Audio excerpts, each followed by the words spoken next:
Почитувана македонска јавност, ќе започнам со една мала ретроспектива поврзана со овој закон, бидејќи оваа власт продуцира безброј скандали на дневна основа, па не е лошо да ја подсетиме на нејзината словенска антитеза од јули месец оваа година, кога само 2 дена после нашиот поднесен амандман за овој закон, кој се однесуваше за тоа и понатаму да продолжи да се применува даночна стапка од 5% за прометот и увозот на пелети, печки за пелети и котли за пелети, власта си поднесе сама на себе, односно на предлог законот за данокот на додадена вредност, идентичен ваков амандман.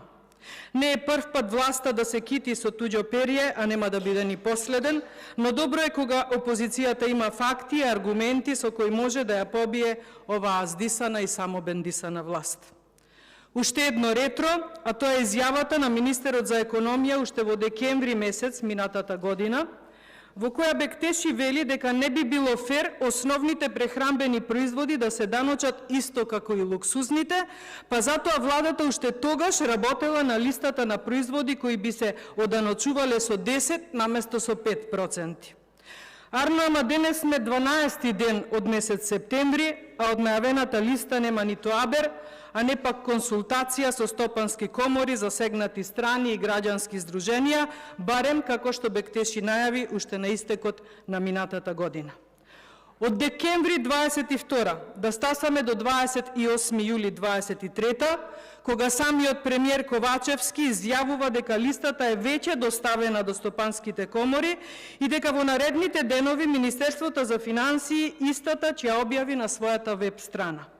Исто така, на овој ден Ковачевски посочи дека листата содржала околу 1500 производи.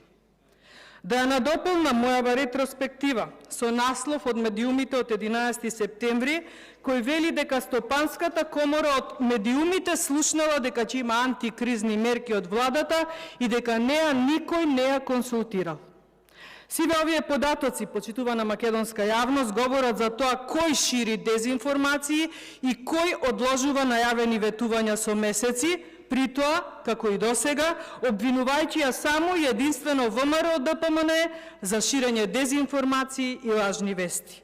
Јас предходните податоци ги извадив од македонски портали и истите содржаат цитати од изјави на посочените лица.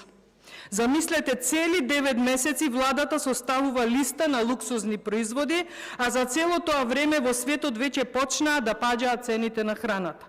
Па така, цитирам наслов од порталот Извоз МК, кој гласи: светските цени на храната паднаа на најниско ниво во последните 2,5 години и истиот е од 11 септември од оваа година, односно од вчера. Под насловот во текстот е наведено дека светските цени на сончогледовото масло паднале за речиси 8%, дека меѓународните цени на пченицата паднале за 3,8% во август поради зголемената сезонска понуда од неколку водечки извозници, дека индексот на цените на млечните производи е намален за 0,4% во споредба со јули, дека индексот на цените на месото е намален за 3% и на шеќерот за 1,3% во однос на јули. Порталот Независен пак пред 2 дена објавува текст со наслов "Во Србија храната поевтинува, кај нас поскапува". Текстот објавува дека од утре српските граѓани ќе можат да купуваат дури 20 основни животни производи по многу пониски цени. Македонските граѓани пак, се наведува во текстот, едва и врзуваат крај со крај. Македонската државна статистика покажува дека тие купуваат за 13% помалку прехранбени производи во однос на лани, или ако лани купувале по 7 килограми месо, оваа година купуваат 1 килограм месо помалку. Македонската организација на потрошувачи предупредува да не се донесат и овој пат мерки од типот на намалување на маржите, туку инсистира на намалување на цените и замрзнување на цените на основните животни продукти со цел реално да се намали инфлацијата и македонските граѓани да можат реално да ја преживеат предстојната тешка зима. Ова се реални барања кои за жал власта како да не ги зема предвид и како да сака да купи уште некој месец во носењето на 9-тиот пакет антикризни мерки, со што буквално и би поминала една цела календарска година од најавата. Ова е влада која како да не живее во Македонија и како да работи за други интереси, а не за интересите на сопствените граѓани. Фамозниот список на луксузни производи се уште го немаме на увид и можно е, како и претходниот пат, да се донесе со подзаконски акт, а сега законот да се изгласа на жими мајка, како и до сега. И додека во Македонија секојдневно ни се случуваат скандали од невидени размери, скандали за кои е згрозена целата јавност и пошироко, скандали во обид да се забошотат и никогаш да не им ја видиме вистинската правна разрешница, тука во Собраниево се однесуваме како да сме посебна држава во држава и не покренуваме никаква постапка која е во рамките на нашите надлежности, а согласно деловник и закон. Пројдоа 2 викенди од обелоденувањето на грозоморниот скандал на онкологија, а Собраниево нема абер за преземање сопствени чекори.